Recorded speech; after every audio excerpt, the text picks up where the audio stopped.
Okay, so I am recording. So welcome everyone to this online event, Survive to Thrive. Now, just so you're aware, I will be sharing a PowerPoint, and like I said, ladies, I might just be flicking to and fro just to see who's in the waiting room and who's on chat. I'm just going to mute you all now. And then just so you're aware, just feel free to stick things in the chat as we're going along, and I'll try to answer them as I see them. Oh, here we go, there's another person. I'll try to answer your questions as I see them, but otherwise I'll do a big kind of Q&A at the end, and I'll take you all off mute, and if you feel more comfortable talking rather than using the chat, that's totally fine as well. But otherwise just sit back and enjoy, and yeah, survive to thrive. So I've really tried to make this about surviving to thriving today in the current climate. And I know that that looks really different for a lot of people, but I think majority of us here are kind of around the same age. Majority of us are working, we're running businesses. I think most of us as well have kids, we've got families, we've got people that we're looking after.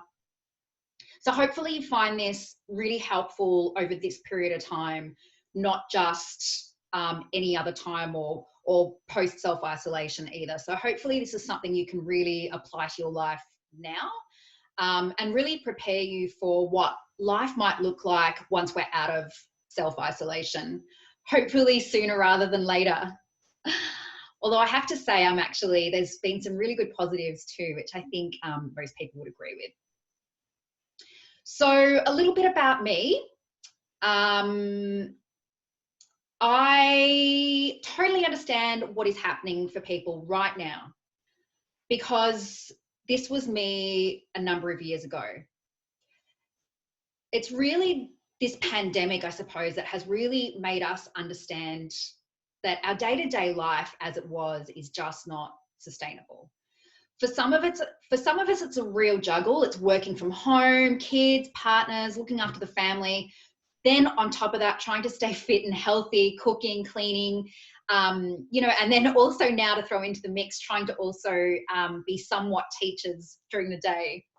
And I had a conversation with a friend actually quite recently around this, and we just were talking about how we couldn't believe the amount of stuff that we were actually doing pre-self-isolation. And it really kind of made the both of us question, am I actually going to change the way I live once the world kind of goes back to not normal, but kind of finds a new normal and we come out of self-isolation? Or am I going to actually try to savor these moments more and actually make changes to my life? Because I realize now that what I was doing prior just was, you know, really chaotic, and I was actually asking quite a lot of myself. And I really probably wasn't sitting back and really enjoying the present day for what it is. The thing though is, if we haven't gotten really crystal clear on our purpose and our mission in life, it's really easy then to get lost down the rabbit hole of just going back to the way we've always responded in life. And this was me, as I said, quite a few years ago. So a little bit about me now. I'm married for the second time, and I have a son who's 11 and a dog who's also 11. They're besties. They just love each other to bits. It's really sweet. I have a degree in health science. I'm passionate about health and well-being and making sure that everyone has the right access and care that they deserve. Especially the vulnerable population. I really have a heart for serving those in really dire circumstances. And I suppose a lot of people call me a bit of a social justice warrior. I'm very much about equity. I'm outgoing. As most of you know, I'm a huge extrovert. My husband always tells me I could make friends with a brown paper bag if I had to, and I totally could. I'll talk to anyone. I'm a Christian. So my husband also calls me the God botherer, which is totally fine. I'm fine with that. But I'm very left-wing Christian. So I'm a very accepting of all people, regardless of what you believe, what your faith is, what you do, who you are. But the reason I share this is because one thing that I came to learn in my faith is that I have a real gift for encouragement. That's my gifting. And I really, really love to encourage people. When it comes to showing my support, I could tell a stranger how great she looks. Like I've just got no problems encouraging people outwardly and privately as well. But if we rewind a good probably 10 years ago, I was actually a huge, huge people pleaser.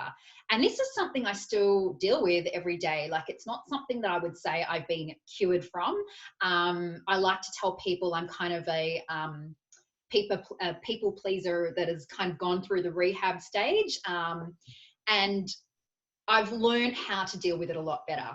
But back then I was really, really stressed, obviously, from trying to please people. I also do suffer from depression and anxiety. So I've really had to learn how to cope from a mental health perspective as well. And even though, you know, I still take medication and there are still bouts of me feeling flat, I suppose I've just learned what my triggers are and how to actually pick myself up a lot quicker. So once again, depression and anxiety is not something that I would say I'm cured from. I just feel like I'm able to cope with it a lot better. And hopefully some of the things that I talk about today will help you do the same. So I was always worried, especially about money. I was the biggest worrywart about money. And again, this is something I'm still working on, but I'm a lot better in terms of my mindset around money and what I think of that and how I understand wealth and what that means. And I used to compare myself to others quite a bit. And I have noticed, especially over this period of time while everyone's on social media, that it's actually really, really easy to fall back into that again of comparing yourself to other people and what they're doing and whether or not we feel we're ahead of the game or whether we feel we're really, really behind everyone else. So I found myself becoming a single parent about 10 years ago. And I'd been actually people pleasing with my husband at the time, my first husband, and my family. And the people pleasing, trying to please both parties who were not getting along at the time, actually made me physically sick. Like I was actually vomiting every day. My hair was falling out. And I was also working a job that I just wasn't happy in. So I really, to be honest, hit rock bottom. And I think the beautiful thing about hitting rock bottom is that when you hit rock bottom, the only way is up, right? So, oh, sorry guys.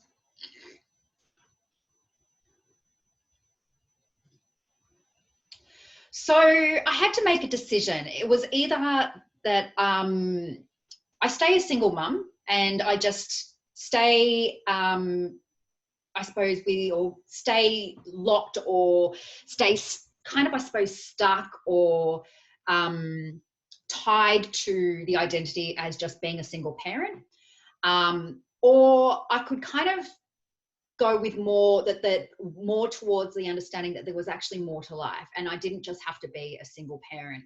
I actually had two choices. I could stay in struggle town and, you know, stay locked in I suppose that hamster wheel of ongoing Groundhog Day with long days and feeling chaotic and having a mindset that really wasn't healthy. Or I could carve out a new life for my son and I, and one that could afford both of us the amazing opportunities, not just him and not just me, but the both of us. And I really just wanted more adventure in my life. Like I didn't want it to just always be that way. So I had the opportunity to go to university and I managed to actually double my income by getting myself a degree. And now I've started a business, which I'm super, super passionate about, which is awesome. I overcame my money worries and have since purchased a house on my own. Once I started to get my head kind of, I suppose, around the whole concept of money and what that meant. And then have since also purchased a house with my new husband. And really around that, it was really about allowing myself to take some of these risks that I was really too scared to take in the past, and really thinking I wasn't worthy enough. And I overcame some health issues as well. So I feel like my health is really on point now and I'm really kind of more in control of that. So what, how, and why did I change? And these three things, what, how, and why, I want to explore today, because I believe these are the things that are going to propel you forward into carving out a really amazing, beautiful, exceptional life. And again, not just for you, but for those around you, because when you thrive and when you're doing brilliantly, that rubs off on the people around you. And you'll find that once you find your purpose and once you understand the impact you can have, that just automatically flows into your family, your son, your daughter, your husband, your partner, the people that you're living with. So, you know, it's really about thinking beyond you as well. It is actually thinking within your community also. So I'm just going to also make sure that there's no one waiting in. Just bear with me, guys. I'm just going to actually make sure that there's no one. And it doesn't look like there's anyone in the waiting room still, so it's good. Okay.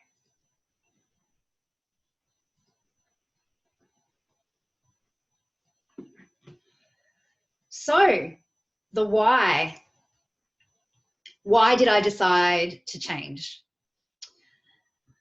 And this goes back, I suppose, to a bit of a stick and carrot, I like to call it with my clients. I think when you're looking at a why for something, so the reason why you want to make change, the reason why you want to do something, it's really about having both. So for me, I didn't want my identity to become just being a single mum. I knew that I had more to give. And it was at this point as well that I was unpacking my gift as being an encourager. So it was really kind of knowing that I wanted to apply this somehow in the world, but I didn't know how at that point. And that was really my stick and my carrot, right? So the stick is what I wanted to run from, which was being tied to an identity that, you know, I didn't want that to be the be an end all of. I didn't want to just be a single parent, and that was my stick. And the carrot was really knowing that I wanted to impact the world, and that's really what I was running towards, right? I knew that my purpose was to encourage others. So at this point, I would like to ask you, what is your stick and carrot? And have a think about this as I talk. But is it that, you know, you experienced a level of poverty growing up and you're running from that, you don't ever want to feel that way again? Is it something along the lines of you felt really unhealthy or you're feeling really unhealthy right now and the pain is just too much, and this is something that's going to propel you forward because you're running away from feeling the pain, feeling the unworthiness, feeling unhealthy? And then thinking about what it is you're running towards. So what is it that you're dreaming about? When you daydream, what is it that you daydream about? And I think it's really important that we allow ourselves to daydream, especially at the moment, whilst we're kind of all in isolation and we have a bit more time on our hands. I think it's really, really healthy to daydream. I think, unfortunately, sometimes society will tell us not to daydream, that it's risky, that we're wasting our time, that we shouldn't be daydreaming because then we're not focusing on the reality. And I think that obviously we can't be living in a daydream state all the time, but I actually think it's really, really important that we still allow ourselves to daydream, because it gets the creative juices flowing, but it also really starts to help us dig into what it is we actually really yearn for. And the daydream itself may not be exactly what it is we see for ourselves in our future, but there might be parts of that daydream that we think, you know what, actually that is so achievable, and that actually really sets my heart on fire. I really, really want to be able to do that. So really, I suppose over the next week, really tap into what you might be daydreaming about and what you might be wondering about and thinking about. And when you think about your future, what do you picture? What happens to that? So really what you're running from and what you're running towards. The other three questions I think are really important to ask yourself when you're thinking about your purpose as well is, what do you love to do? What are you good at doing? And what do you believe the world needs more of? Okay. This can take a little while to figure out. So these are not questions that you're going to have answers to possibly overnight. I actually pondered over these questions for a good probably 4 weeks with my coach. This was a few years back. But I did find them really, really helpful. So, you know, what do you love doing? Is it being creative? Is it being a leader? Is it more around communication? Do you love to dance? Do you love to stay fit? You know, everything that you could possibly think of. So don't hold back. Everything that you love doing, write that out. And then what are you actually good at doing? So don't necessarily think, okay, well, I don't love doing it, so I'm not going to write it down. Even if you don't love doing it, I'd still like you to write it down. If it's something that someone has said to you, you're actually really good at that, and you don't, and you kind of think, nah, I might be good at it, but I'm not interested in it, still write it down, because you never know where that's going to lead you eventually anyway. So anything that you're good at doing, regardless of whether you love it or not, write it down and see what comes out for you. And this is not just about writing down what we're good at in terms of our intelligence either. This is about all sorts of things. Maybe you kick ass as a parent. Maybe you're just a really good mum. You're really good at doing that sort of stuff. Perhaps maybe you're really, really good at encouraging people like myself. Perhaps you're really, really good at communicating with other people. You know, and then it can be other things as well. Like you're really, really good at yoga, and you're really, really good at makeup. You're really good at photography. So really try to think outside the scope and write everything down. And then think about, well, what do you believe the world needs more of? What do you want to see more in the world? And I suppose this isn't really necessarily things like I want world peace, but really kind of, I suppose, thinking, okay, well, you know, what I really want to see more in the world of is motivation, or maybe what I want to see more of in the world is acts of kindness. Maybe what I want to see more in the world of is people meditating and being connected with themselves and being connected with their bodies. So really kind of, I suppose, think deeply about that one. Don't just think about kind of the overarching things that we tend to always wish for in this world. As I said, these questions can take time. So don't be alarmed if you feel like it's taking you forever to answer these questions. Be patient with yourself. Give yourself some time and just work through these over a period of a few weeks even. I've even found that coming back to these questions is really, really good, because sometimes things change. Often things change, I should say, really. Okay, so the next thing is the what. I'm just going to make sure that I might actually just stop the share for a sec, guys, and I might just make sure there's no one else. Yep, no, we're good.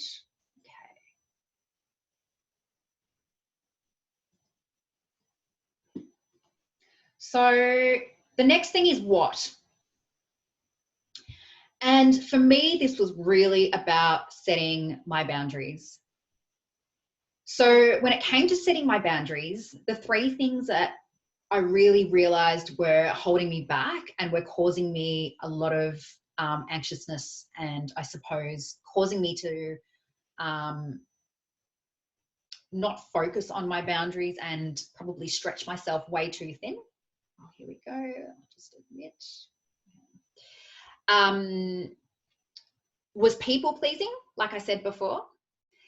Comparison, so really comparing myself to people, and really investing in myself, which I was always kind of, I suppose, throwing to the side.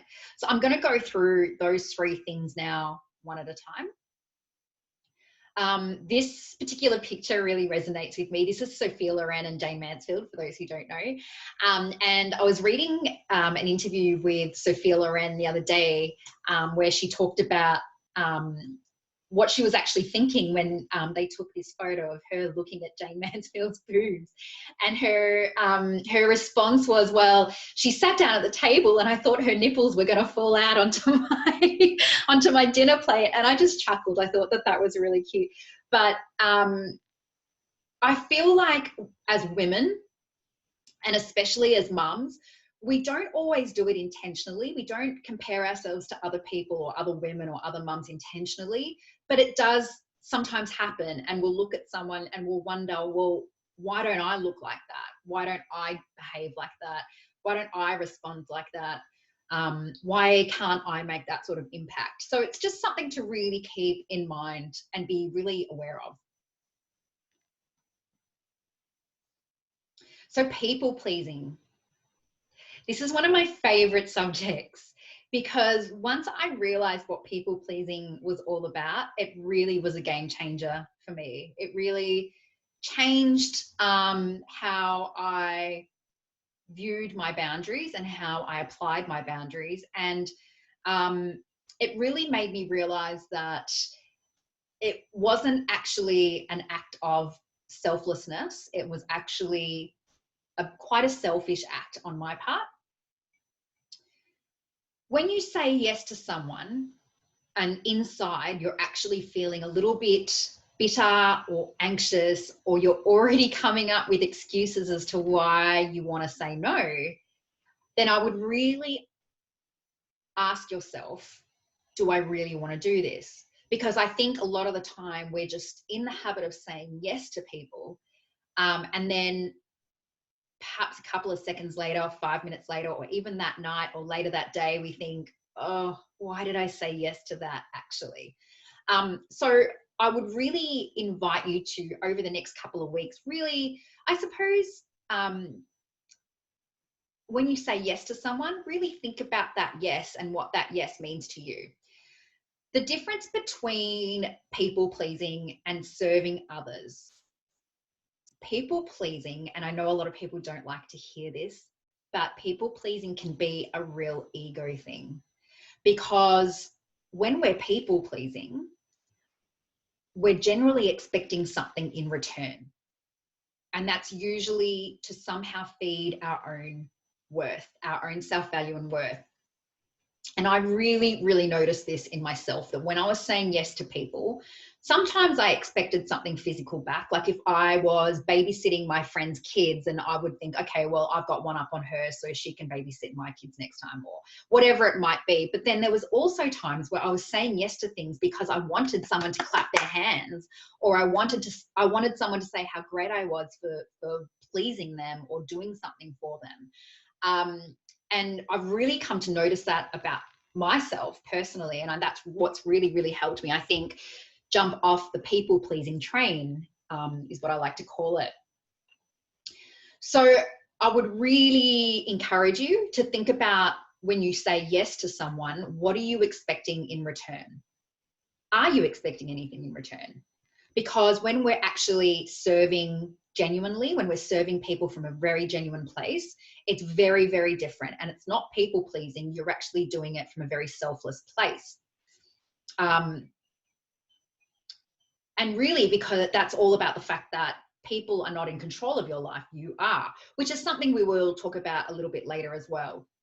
But yeah, people pleasing can actually be a real sign that we don't value ourselves enough, and that we don't value our own worth. So really ask yourself the questions: am I expecting anything in return? What value does this have in my life if I say yes?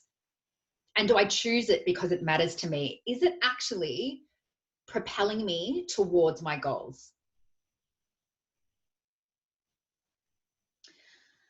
Comparison. This is a big one too for me. And like I said at the start, this is something that we have to be really careful of, especially now, while we're so, I suppose, whilst we're in self-isolation and we're so attached to what's going on in the media and social media, and we're probably using social media a lot more than normal, which to some degree is okay, because we still need connection. And I actually love social media. Like, I've got nothing against it whatsoever. I just think that we need to be building a much healthier relationship with it. So, you know, comparison could be in the form of social media. It could be in the form of any sort of media, really, TV, magazines. It could just be simply when you go shopping and you're looking at other people and comparing yourself to other people. So, you know, I suppose you can look at comparison and make it relevant to whatever,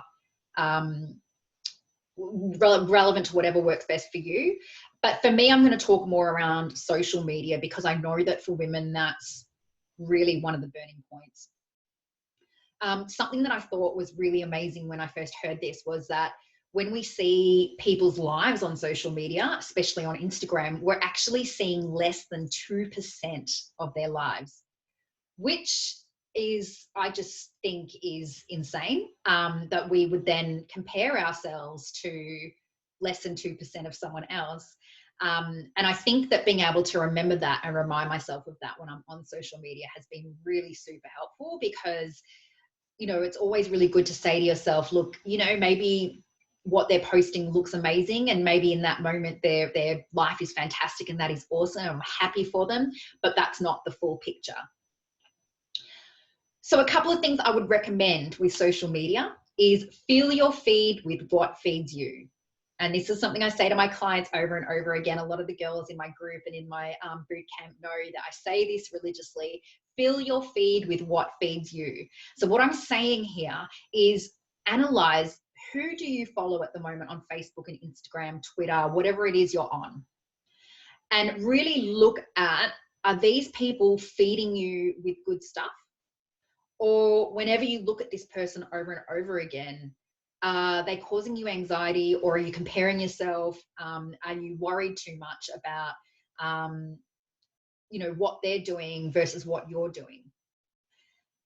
And there'll be times where there are certain people that I follow, and then I'll unfollow for a few months, and then I'll follow again for a few months, and then I'll unfollow again for a few months. I do that a lot with fitness trainers as well, because I find that sometimes if I'm looking at it too much and I'm really looking at how fit and healthy these girls are and how slim they are, it really gets to me. So I just take breaks. But really fill your feed with what feeds you, and don't get into the trap of thinking that you have to follow your friends, otherwise you're not a good friend, because that's actually not the case. And majority of people won't even really know if you're following them or not. They won't really realize. One of our girlfriends actually stopped following us for, I think it was about 6 months, and none of us even realized until she said it. It was really interesting, actually. So, you know, you will see your friends in other places. And I know at the moment it's probably not a great time to not follow your friends, because you want to connect with them on social media. But once we're out of self-isolation, really think about whether or not you need to be friends with them on social media, if what they're doing on social media is actually having a really negative impact on you. Take a lot of social media vacays. So I do this as often as possible with Kobe, and this is something I've tried to implement even when I was a single parent, just with him and I, where I'd say, right, no technology for 48 hours. And I would really, I'd have turned my mobile off. I'd tell my parents not to call me, that I would call them if I had a problem. I was actually quite strict with it. I'm probably not as strict with it as what I was, because obviously now with my business, I feel like I probably do have to be available a little bit more for my clients. But it is really healthy to take vacays and to take breaks.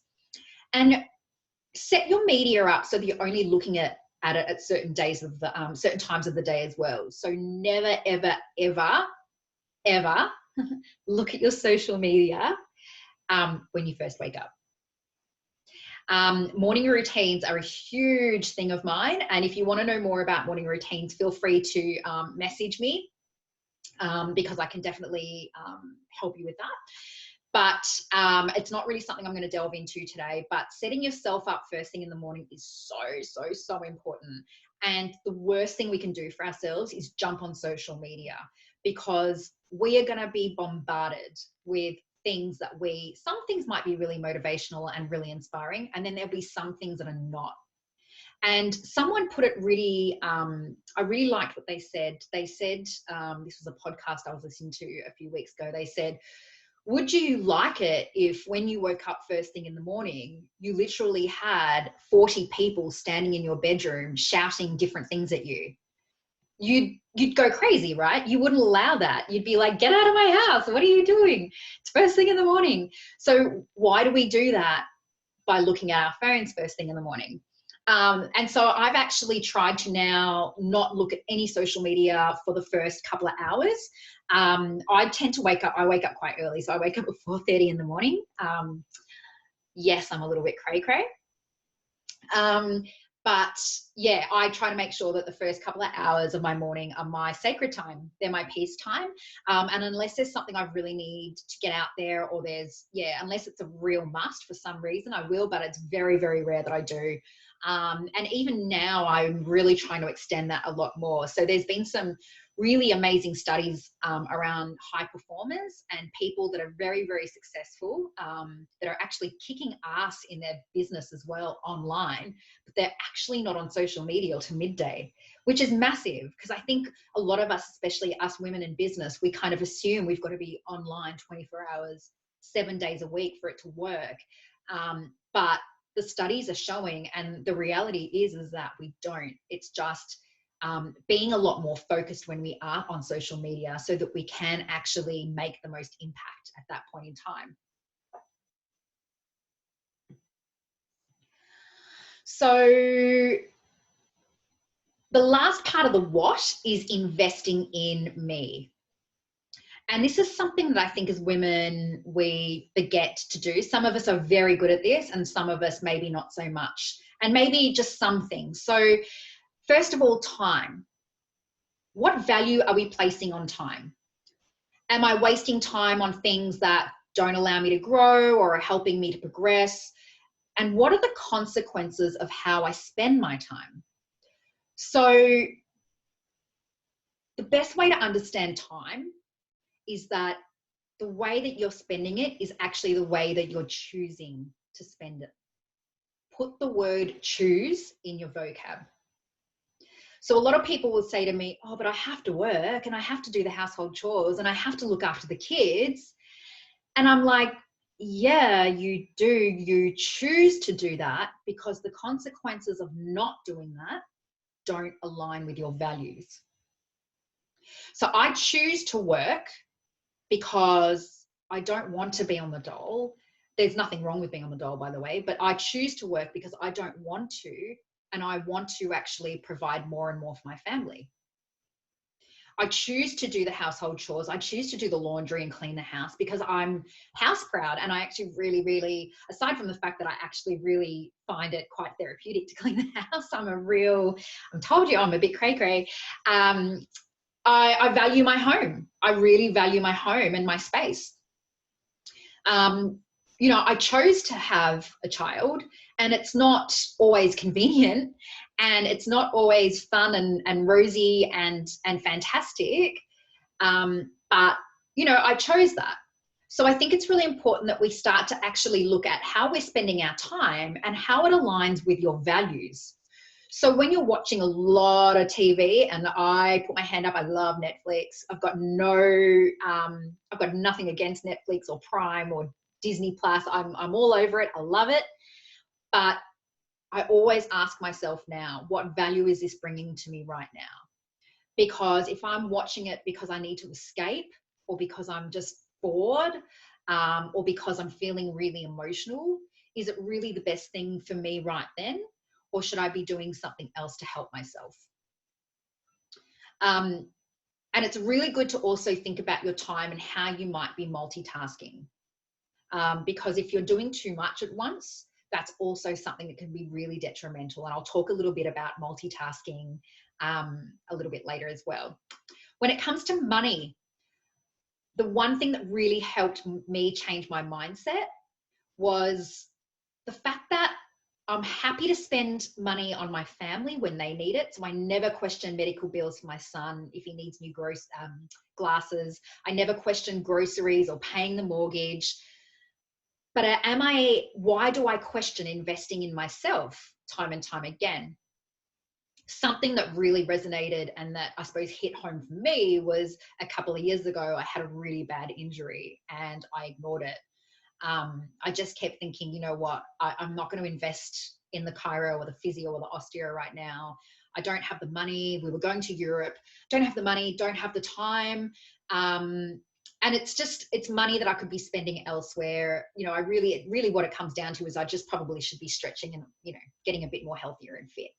Anyway, walked around Europe, did not do anything about this injury. Didn't, I suppose, invest in myself and actually see someone about it. Came back and actually fell over because my hip was that bad that I actually rolled my ankle and actually tore the muscles in my ankle. And in the end, spent way more money trying to fix it than what I would have at the beginning, as well as it costing me so much more time. Because if I just invested in myself to begin with, all that time and energy and money that I spent then trying to fix the repercussions of that later, it was just not worth it. And it really made me stop and think, what am I doing this? What else am I doing this with? What else am I not investing now in? And then finding that later on down the track, it was just not worth it.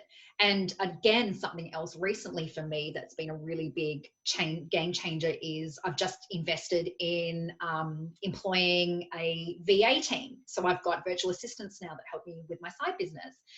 And it's been amazing because before this, I was spending all this time on sorting out my technology and working it all out for myself, which to a certain degree is really, really good. And we should be trying to work things out for ourselves where we can. But also it was just not good use of my time. And now that I've got these VAs doing all this other stuff, yes, I'm paying them, but it means that I'm actually out there impacting more people and actually bringing more money in because I'm engaging more with my audience, and I'm actually out there running the boot camp and doing things that are actually meaning that the sales are actually going to come more towards me. So I hope that makes sense, but it's just really important to be thinking about time and money and what is it costing you not to change now. And when I talk about health as well, health is not about being skinny and vegan and sacrificing anything. Not that I have anything against any of those things. I am very, very healthy. I think though what I really, I suppose, want to encourage people to think about when it comes to health is whether you're strong physically and emotionally and mentally, because that's really what's going to build your resilience and get you through times like this, where if we haven't built habits and really worked out how to stay healthy and invest in ourselves and invest in our health, then we're really going to feel the impact of being self-isolated. And really, I suppose, once this has kind of died down and we start to find a new normal and a new routine, we're kind of 10 steps behind because we haven't been looking after ourselves, as opposed to if you've been really taking this time to invest in your health and really think about what's going to make you healthy, then once things start to, I suppose, not to go back to normal, but we find a new normal in this world, you'll actually be 10 steps ahead because you'll be ready, you'll be strong, and you'll be resilient.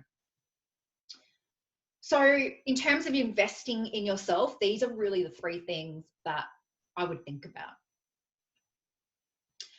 And so I would say to you now, what will you be changing?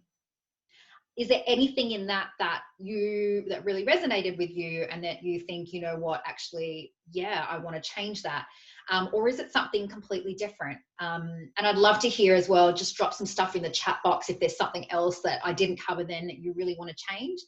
That's really only a handful, but what is it that you want to change? What are your barriers and excuses?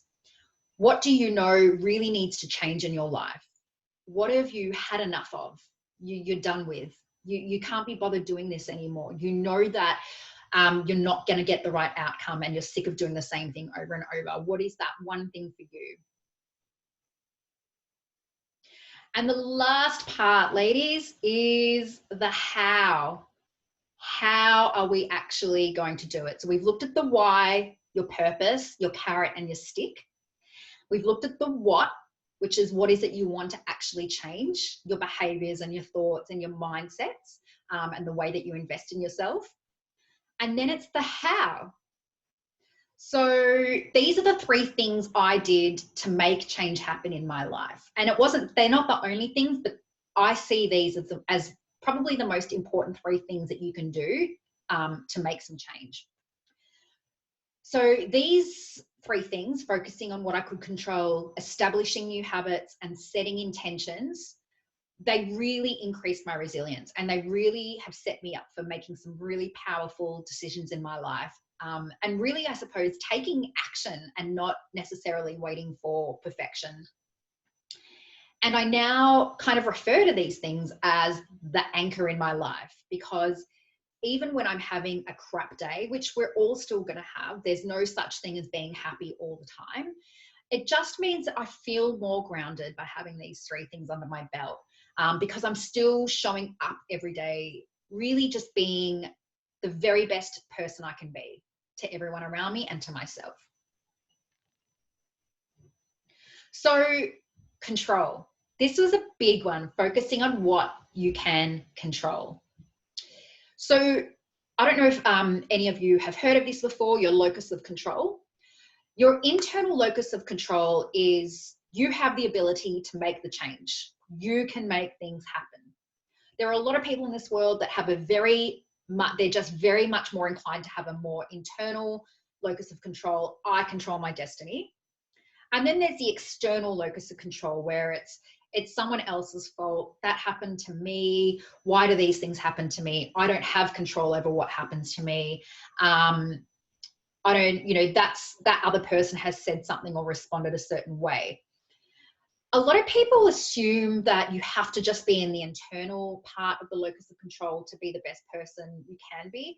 But I'll be honest with you, I actually sit in the middle, and I've been told that the further towards the middle you can be, the better, because it is actually quite healthy to, yes, understand that there are things in your life that you can control, but it's also just as important to know and to understand that there are going to be certain things in your life that you can't control.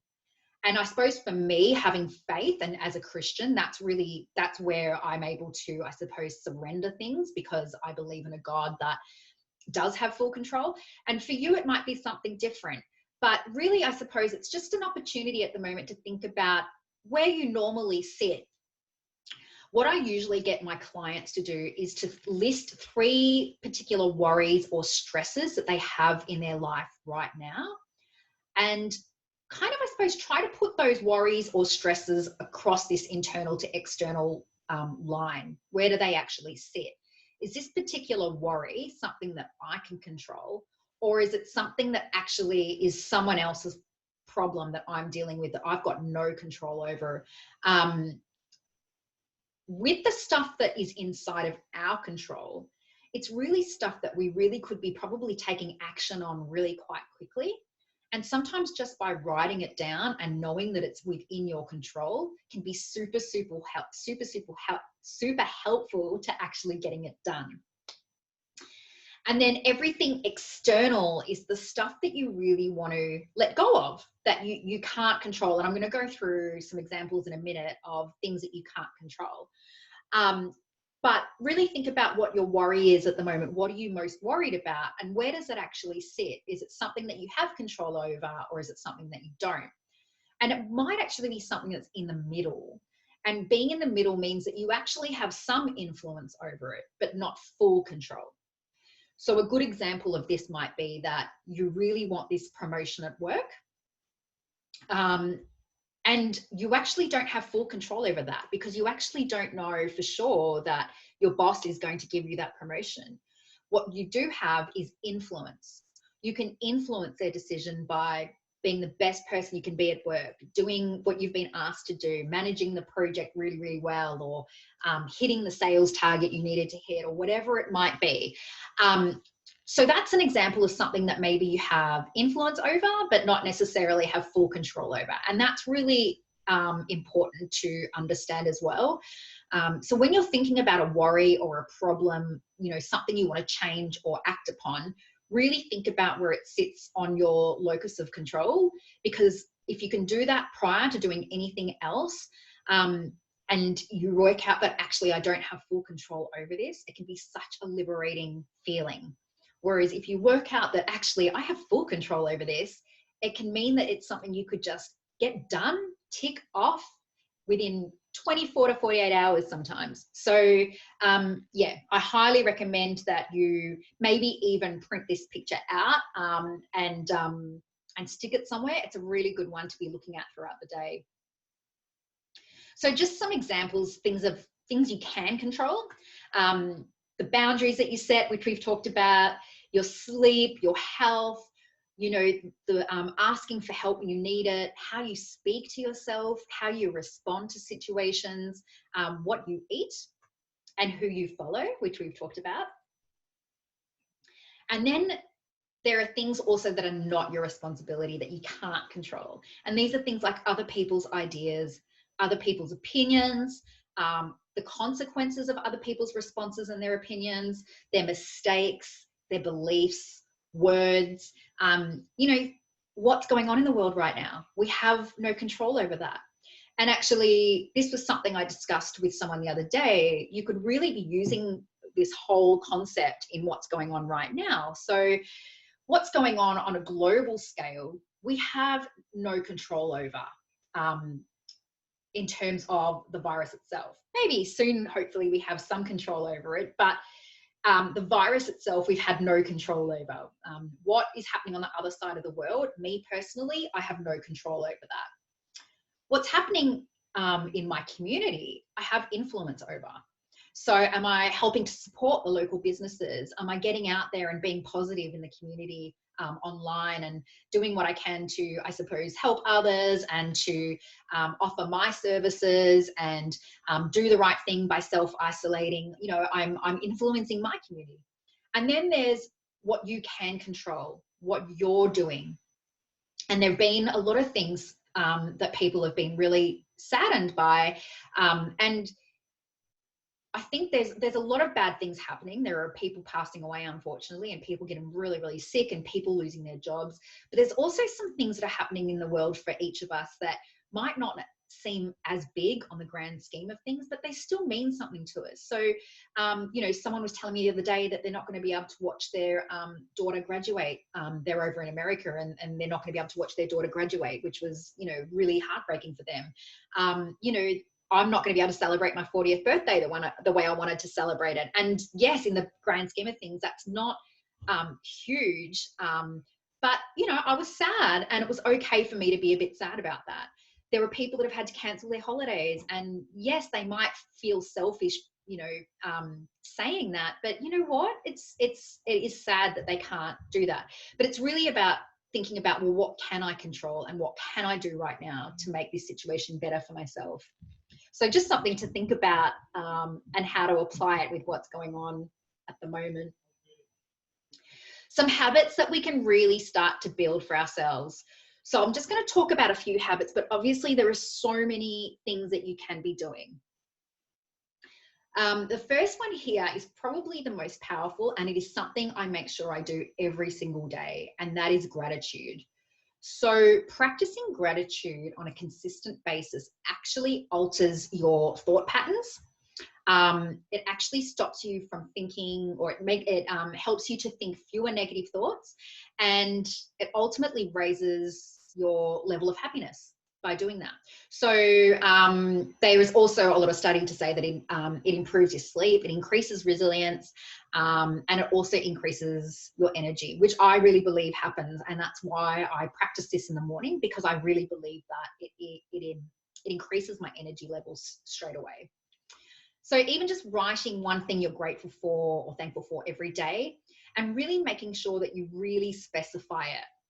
I think the thing with gratitude that people get stuck on is that they're grateful for the big things, which is fine. So they'll say, okay, I'm really grateful for my child. And it's not a bad thing. Obviously, of course, we're thankful for our children. But because you're not being specific and being quite broad, you're eventually going to run out of things that you're thankful for, because honestly, we've only got a handful of really beautiful, broad things in our lives that we would be thankful for. So really think about it that day. What are you specifically thankful for that day? You know, maybe it's the sunshine. Maybe you've got date night planned with your hubby. Maybe you've got a really exciting meeting at work. It could be anything, but just try to be really specific. The other thing is visualization. And for some people, this can be a really fluffy kind of subject, and it can take a little bit of time as well. If you haven't done it before, it can feel a little bit weird when you first try to do it.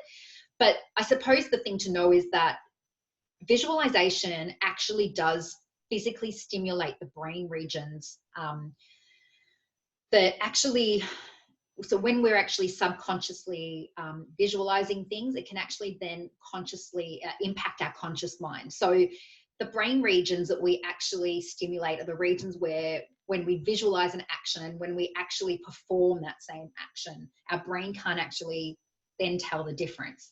And so the idea of visualization and putting yourself into a situation where you're visualizing where you want to be at has been a huge, huge thing in the athletic world. So people like Michael Jordan, Tiger Woods, Muhammad Ali, they're very, very big on visualization, and there's a lot of people. So if you Google it, you'll find it. And I've found that understanding that has really helped me to do it more often. But it's really about picturing yourself in that moment of achieving something and how you're feeling and what you're sensing, who's with you, how do you look, what are you doing, what are you specifically doing, and trying to hold that mental picture in your head for as long as possible. And as I said, it's stimulating the part of your brain that is actually performing, that believes that you're actually performing that same action as well. So it starts to not tell the difference between you actually doing it and you kind of, I suppose, subconsciously doing it. And that is then what attracts that towards you. So you'll find that the more you do it, the more opportunities you'll come across in your life that kind of propel you towards that whole picture that you've been having for yourself. As an example, for quite a few months, I pictured myself actually in this study, working from home, surrounded by the people I love, in this really beautiful space, doing what I love. And when this whole self-isolation thing first happened, it was like, oh, gosh, 2020 didn't turn out the way I planned. And one of my girlfriends actually said to me the other day, I bet your vision board didn't tell you this. And I was laughing because I was like, yeah, but actually it kind of did, because this was actually what I was visualizing for myself. And it maybe isn't in the same set of circumstances that I visualized for myself, but I actually kind of did get what I wanted to a certain extent. So visualization can have a huge power, a huge powerful effect in your life.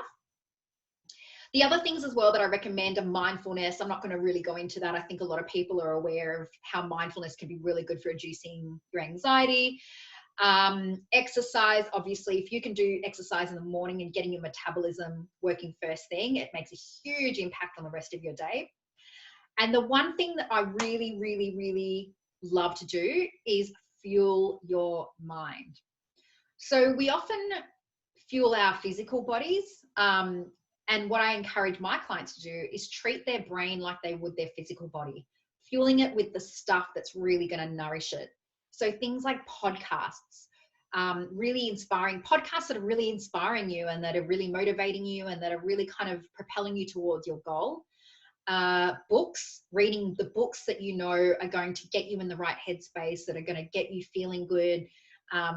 You know, even if there's music, so I've got a playlist that I've called my Gold Digger playlist. And, you know, when I just feel stuck in a rut, I play that playlist and it's all the music that I know just pumps me up and gets me thinking a bit more positively again and a bit more like, yeah, hell yeah, I can do it. So, yeah, so have a think about what are the things that you have in your life that you know work for you and that can be fueling your mind more.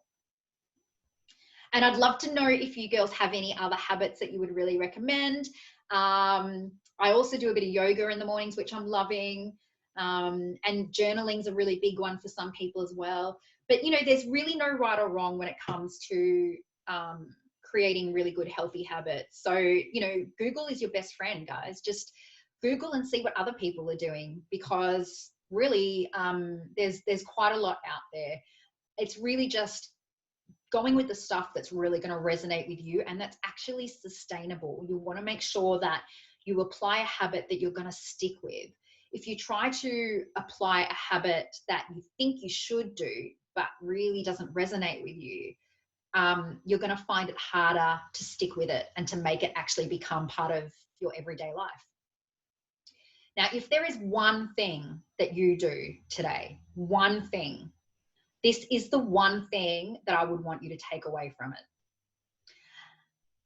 Setting intentions. You are 42% more likely to achieve your goals and intentions when you write them down.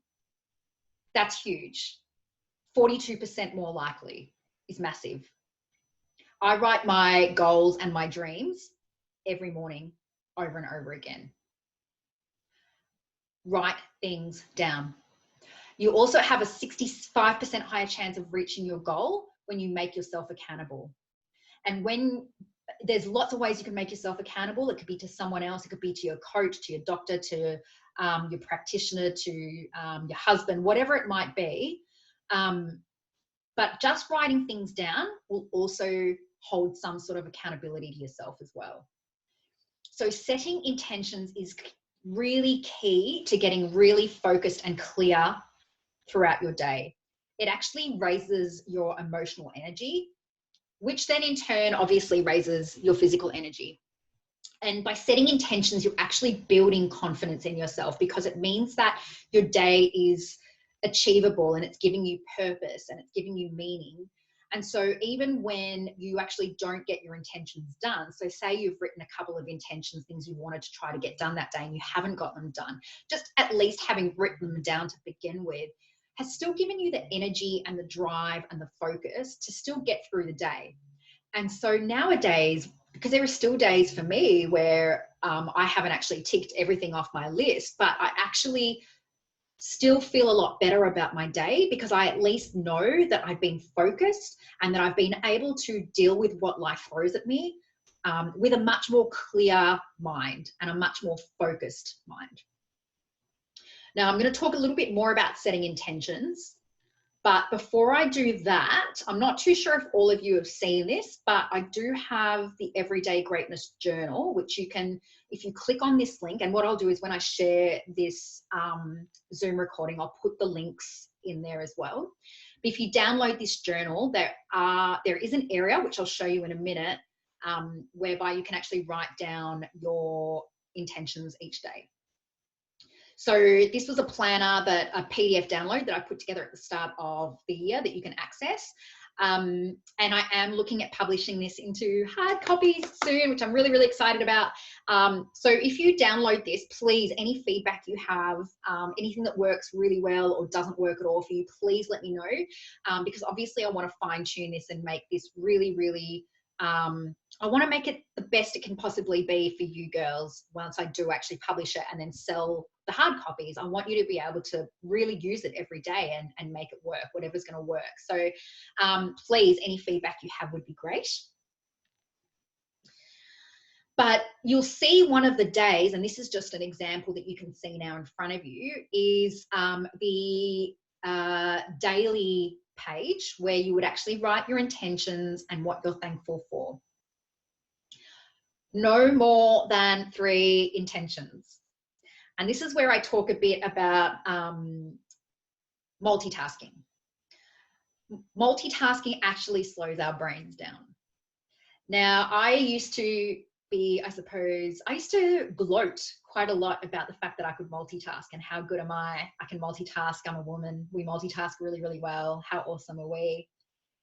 But actually, I was told, and this was something I've researched since, so I know that it's actually true, we actually lose, it's up to something like 40% of our brain's capacity to actually get tasks completed when we're multitasking.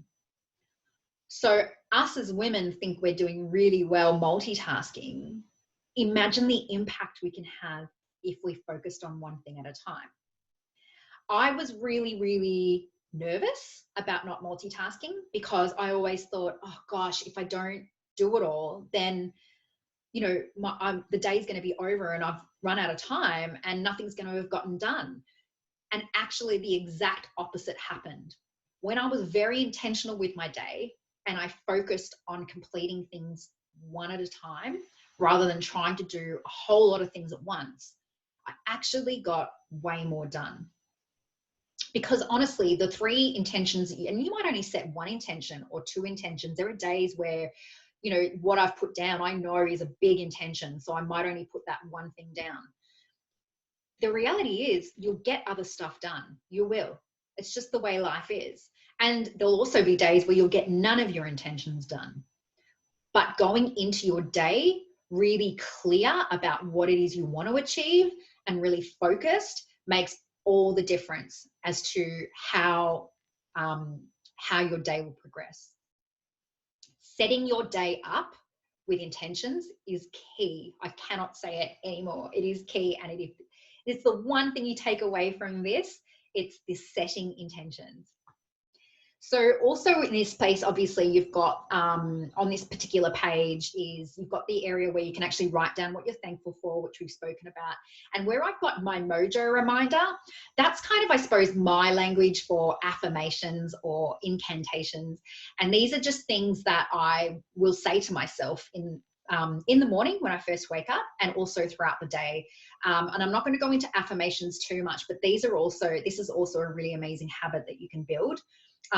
My affirmation is, and it changes all the time for me, but my current affirmation is, I am worthy, I am loved, I am enough.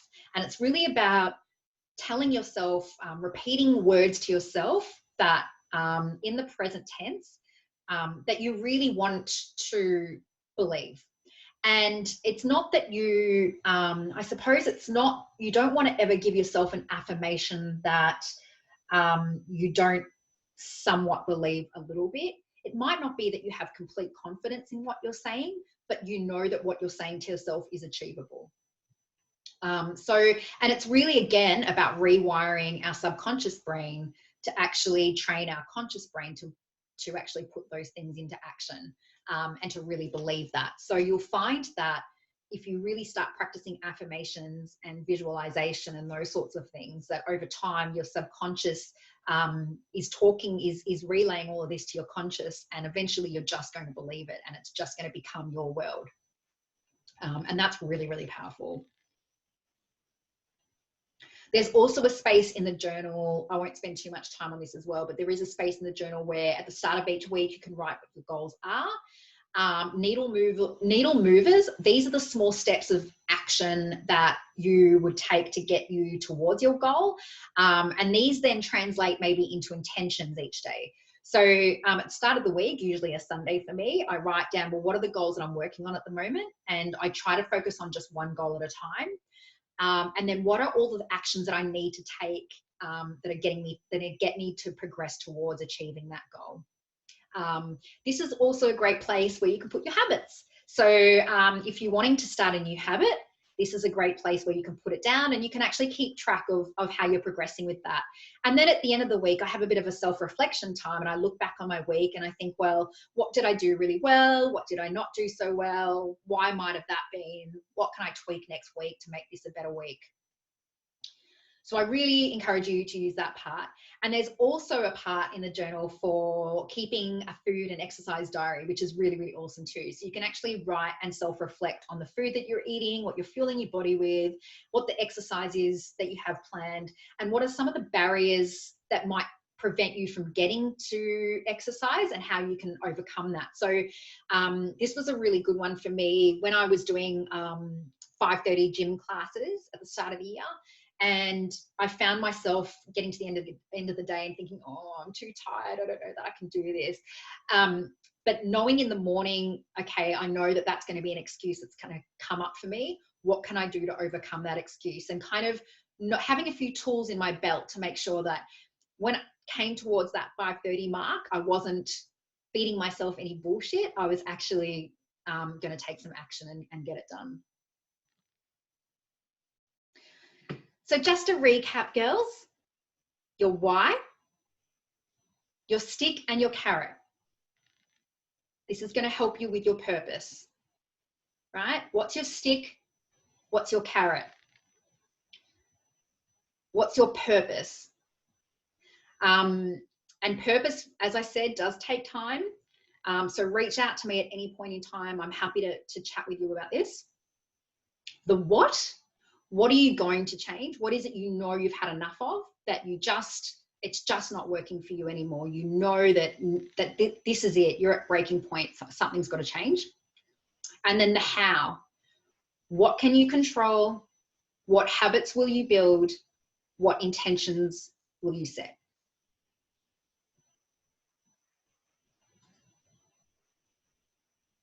What now? What's the number one thing you can do now to make sure this happens? And it's pretty simple. There is one thing you need to do, and it's take action. It's really as simple as that. You can stay where you are now, but ask yourself, what is it costing you? What is it costing you to stay in the chaos and the mayhem and feeling like it's Groundhog Day? And look, you may actually be in a really good space at the moment, so you may not need any of this. That's totally fine as well. You may want to stay here because life is good for you right now.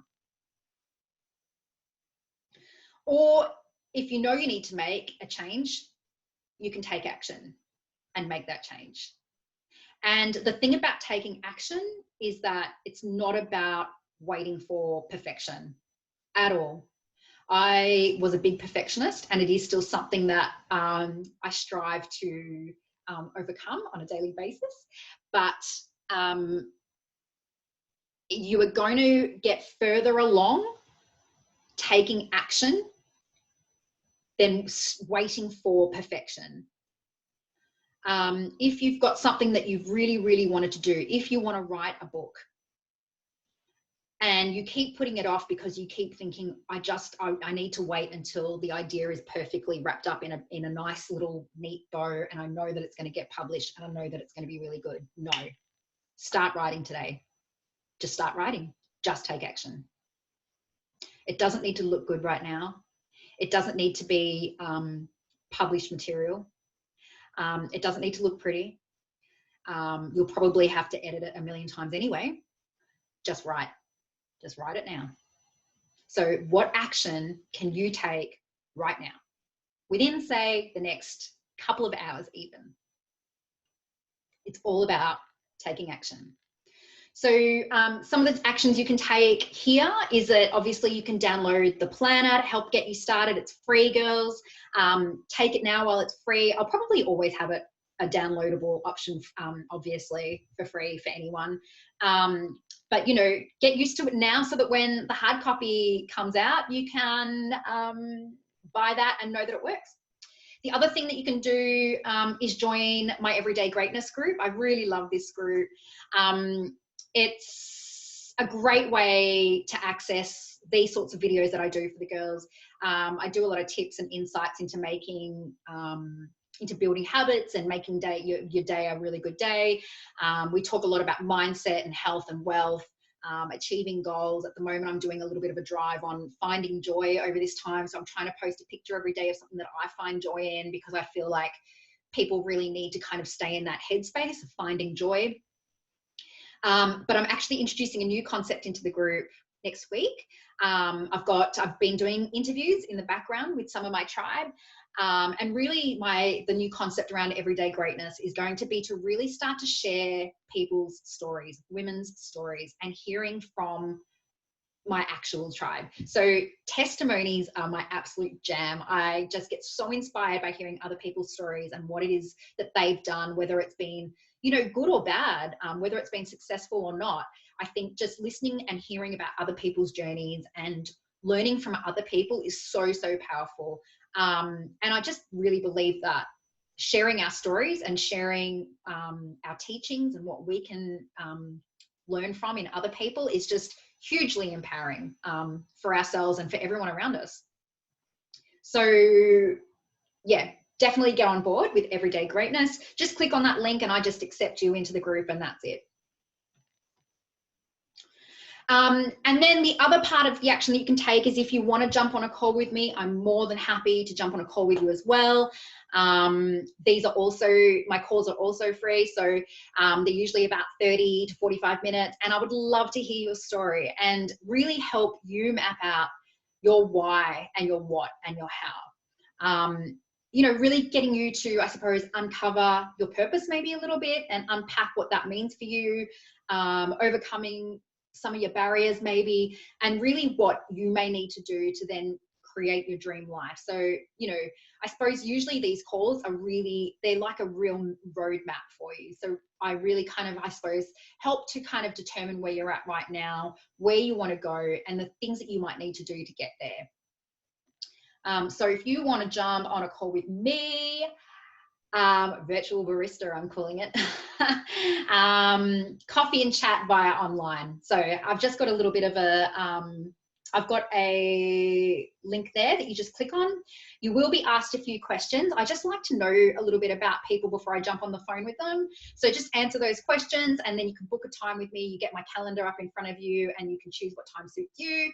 And you'll get everything via email to say that you're booked in and your call's done and ready. And, you know, obviously with that too, you know, I'm not, there's no pressure to buy into my group or buy into the boot camp side of things or anything like this. This is really just about me being able to serve my community over this time and really, yeah, inspiring people to get started making some change. And this is obviously where you can find me if you're not already following me on Facebook, Instagram, and my website. So I am going to stop the share and then just unmute everyone and just see what sort of questions we have.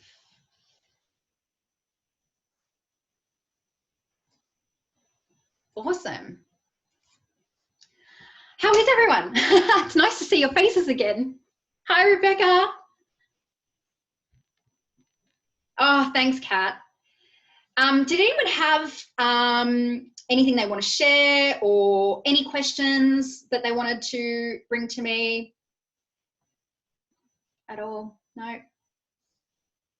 Hey, Danielle. Oh my gosh, it's so good to see your face. Awesome.